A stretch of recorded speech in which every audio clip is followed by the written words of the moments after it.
Part 2, Chapter 3. The body is included in the being of the mind. The proposition at the head of this chapter will seem to many as startling and incredible, perhaps absurd and ridiculous. I will try in as brief a compass as possible to explain what is meant by it. There is such a thing as apparent truth and real truth, and these are often quite different, as Swedenborg long ago demonstrated. It has been affirmed by philosophers, and has been so often reiterated by others who receive their scientific and religious creed secondhand, that the mind is in the body, that by the world at large it has come to be accepted as an unquestionable truth, a fundamental verity. The body has been called the clothing of the spirit, and its habitation sometimes its prison. Descartes located the soul in the pineal gland. Others have made the whole brain its seat, and some of the older philosophers located it in the stomach, or in the region of the epigastrium. Others still have generously given it more room by extending it through the whole body. It was the opinion of Aristotle that the soul as an indivisible whole is in every part of the body. This expresses a degree of truth, but is not the highest truth in regard to it. As there is not a point in the universe where the whole deity is not present, so the soul is everywhere in its own world, which is the corporeal organism. While it is true that God is in the world that perpetually goes forth from him, Paul expresses a higher truth, that the world and all things are in God, that is, included in his being. So it was the opinion of Berkeley that the human body, including of course the brain, exists in the mind, and not the mind in the body. The mind is more than the body. Its action is not bounded and limited by the corporeal organism. It may, and often does, act independently. One thing is certain, there is not a single quality, attribute, or property of the body of which we can form any conception that is not in the mind. What we call sensation is admitted by all to belong to the spiritual nature or organism and not to the body, though the latter may be according to the appearance. The eye does not see, the ear does not hear, and the sensory nerves do not feel. This is acknowledged even by Locke. Strength is not a bodily condition, but a mental force, as the body is only a passive and unconscious instrument of the soul. As we have seen in a previous chapter, all the so-called properties of matter are sensations or ideas in the mind. The same is true of the body. The soul, the mind, the spirit, is what constitutes myself, I affirm with Bishop Berkeley, the English Plato, and with Swedenborg, the Scandinavian seer and spiritual philosopher, that mind is the only substance. Without it nothing material could exist. The body has no independent being or life in itself. The soul is the real man, and the body is its existence, or outward manifestation, to itself and to others. We are so constituted that when the soul takes a view of itself, the idea, or image, is projected outward so as to appear distinct from itself. This state of perception becoming permanent is what constitutes the body. It is the soul viewing itself as something outside of itself, analogous to the way in which we see the image of ourselves in a mirror. In either case, the externality is more apparent than real. The body is the representation of the soul, which the latter sees of itself, as in a glass. It has only a quasi-outwardness, which is a necessary condition of the mind's becoming visible to itself. This will be true of the soul forever. In the other and higher life, it will create for itself a spiritual body which will possess an apparent externality to the soul, but which will be only the reflected image of itself. I do not deny the real existence of the body, but only that it has an independent being. It perpetually lives in and from the mind. We are so formed by the Creator that what we call matter must be viewed as in space. But Kant has clearly proved that space and time are not real entities, but subjective states, and the necessary conditions under which we conceive the existence of things external to ourselves. The body is formed by the image-making faculty of the soul, or what we call in mental philosophy the imagination, acting, as we shall have occasion to show hereafter, unconsciously to ourselves, though its voluntary and conscious activity may modify the bodily condition. This image or reflection of the soul, according to a necessary law of thought, must be viewed as external to itself, in the same way as the objects of fancy or imagination are seen as out of the mind, and having an appearance of externality, although they are really in the mind. The things we see in the imagination differ from the objects of our sensations only in the degree of intensity in which we perceive them. The one may have as real an existence as the other. Thus, from a view of the two powers taken together, we may call sense, if we please, a kind of transient imagination, and imagination, on the contrary, a kind of permanent sense. It has long been taught in mental philosophy that, as to the objects of the external world, we do not see the things themselves, but only their images, which are supposed to be formed upon the retina. This image, or idea, is all the evidence we have of their existence, and this, it must be confessed, is in the mind. The existence of anything beyond this is only an inference, a belief, and I simply deny the logical and necessary connection of the conclusion with the premises. The same reasoning applies with equal force to our own bodies. The body is the externalization of the idea, or image, which the soul forms of itself, and is thus the perpetual creation of the mind, just as our soul is thus continually formed of God. The divine being projects himself outward in thought, and the universe is the result. We do the same, and the body, which has been called a microcosm, or little universe, is the product. Thus, the soul perpetually creates its body out of itself, just as God creates his universe, not from nothing, but from himself. The body is not something superadded to the mind, but a representation of the mind to itself, and also, when interpreted aright, to others. It is a word of which the soul is the meaning. It is not a mere appendage of the soul, but is a manifestation of the soul itself under the limitations of time and space. This destroys the dualistic conception of man as a being made up of soul and body, and reduces the two departments of his nature to an indivisible and inseparable unity. He is not a living personality divisible into two distinct and separate halves, but they are one, and the soul is that one.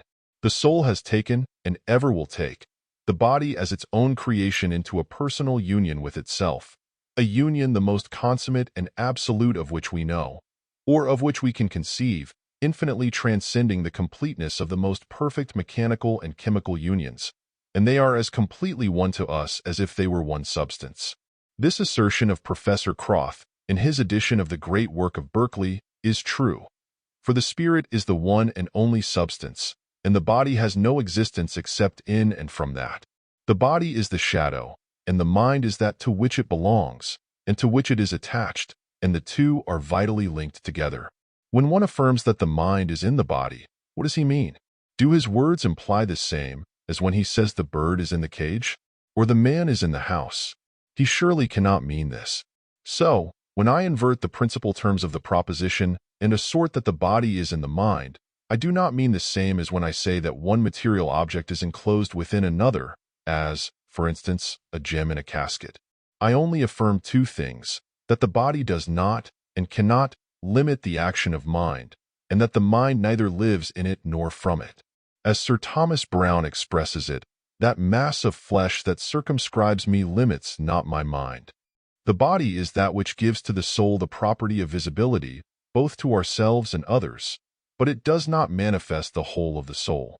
As long as the soul lives, it will create for itself a body, or an outward expression of itself, a something that represents it and corresponds to it.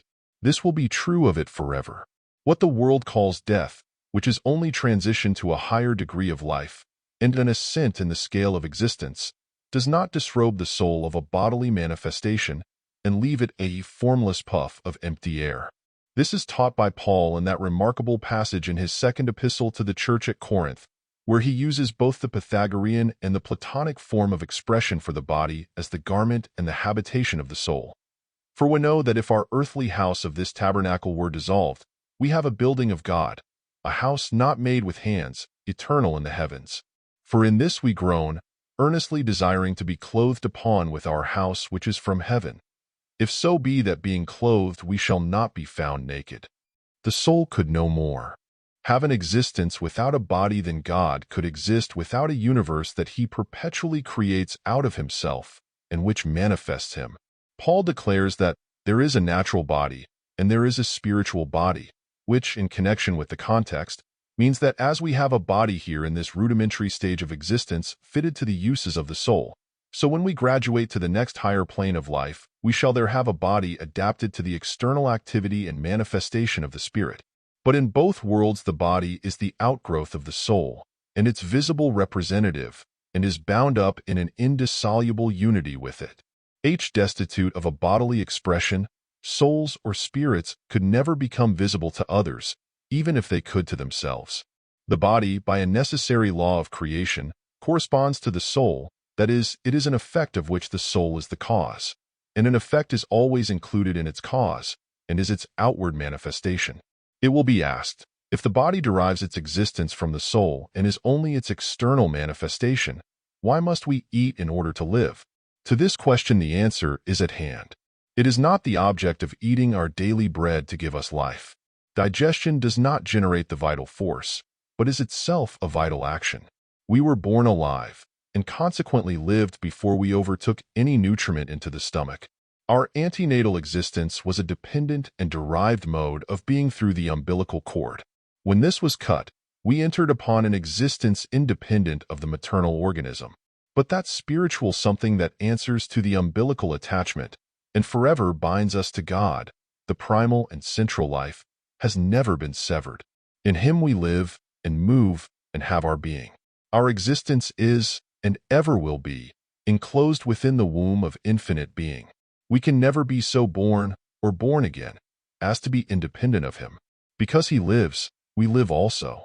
He is the true vine, we are the branches. But the immortal sap of a divine life circulates through the minutest twig and leaf of our tree of life. If we look to food, or medicine, or anything else for life, we are searching for it where we shall never find it. Life in its highest sense is conscious or unconscious union with God. In an age which exhibits a tendency to idolize the tangible and material, it is to be hoped that it will not be deemed mentally unhealthy to call the attention of men, even if only for a passing moment, to the possible reality of something that lies beyond the range of the external senses, even if the reader does not see and feel the full force of my conclusions. If it be thought that I go to an extreme of idealism, let the reader take it as a spiritual medicine, on the principle of the antipathic method of cure, for our equally extreme sensualism both in religion and philosophy. I believe with the full force of an interior conviction that there is something beside matter in the universe, even though matter be reduced to the bathybious, or deep-sea mud of Hickel, the vital stuff of which things are made, or to the protoplasm of Huxley, or the bioplasm of Beale. The mind is more real than the body, though its existence cannot be detected by the microscope. Man is more soul than body. The mind is the reality, and the body its phenomenon, or appearance. The body is the spirit formulated. It is a symbol addressed to sense of our inner soul life. It is our fixed mode of thought and feeling organized into structure. It is the interpreter of the mind, and translates its invisible states and acts into sight. It is like a thin, transparent, gauzy dress, worn upon the stage of this life, which partly conceals, but more fully reveals, the form or inward quality of the spirit. For what the body is as to strength or weakness, health or disease, will ever depend upon the state of the soul. If with some we call the body the clothing of the spirit, it is a garment that fits so closely to it that it cannot be distinguished from the spiritual personality it encloses, but exhibits its form and character. If we say with others that the body is the habitation of the soul, then I affirm it is a crystal palace that does not hide its occupant, but discloses all his movements. The idealists do not deny the reality of external things. They only deny that they have any reality independent of mind, as all the so-called properties of matter are modifications or sensations of mind.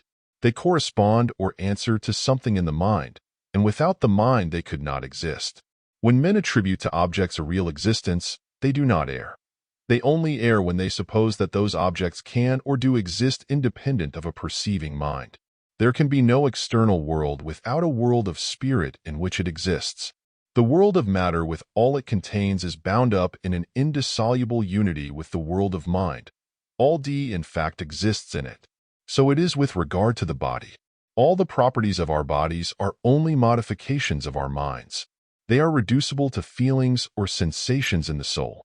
It is a well-known fact that the conscious feeling of a limb remains after amputation. The same is true of every part of the body and the whole of it at death. All that constitutes the essence of our material organism, the feeling or sensation of a body, is not buried, but survives and is transferred with the soul to a spiritual realm of life. This is the spiritual body of which Paul and Swedenborg speak. All that is most real and substantial and enduring in the human body the soul takes with it and in it when it graduates to a higher realm of being. This view of the human body was held by Jonathan Edwards, the greatest of American metaphysicians, who embraced the philosophy of Berkeley with regard to the external world. He says, "When I say the material universe exists only in the mind, I mean that it is absolutely dependent on the conception of the mind for its existence. The human body and the brain itself exist only mentally, in the same sense that other things do.